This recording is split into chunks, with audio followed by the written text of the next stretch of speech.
žal spodletela, je imenovanje predsednika državnega zbora Slovenske stranke, smo dvakrat podprli, gospoda Boruta Pahorja, ki žaluje, da je ponovno pred tema morebitnega koalicijskega partnerstva. Zato preprosto ni bilo mogoče več prepuščati točka dohodkov in smo ukrepali. Torej, postavljamo predsednika državnega zbora, ampak pa ne predsednika čisto. Kako da ne predsednika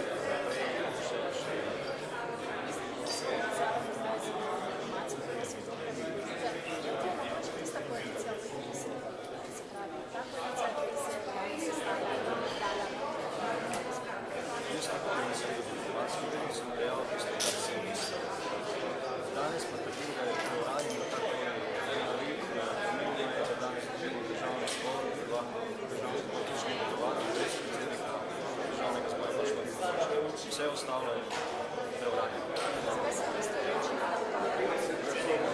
Zato, ker nismo bili posebni za tega prijatelja. Mi smo dvakrat smo odgovorno glasovali za gospoda Pahorja, ki je bil tretji, je bil prvi legitimen predlog, ni dobil podpore in žalujemo, da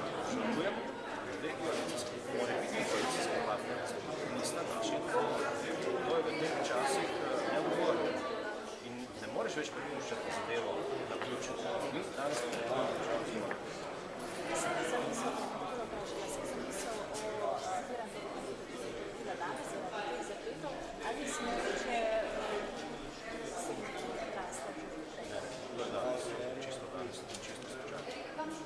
Seveda, da se nam odloči zaradi tega zakona, ko ste ukrepali, ste se mogoče na tem sestanku pogovarjali tudi kaj o možni podpori tudi konkretnim zakonom.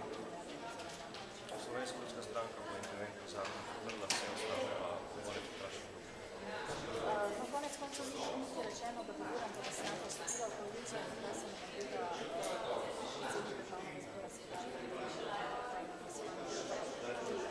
predsednik državnega zbora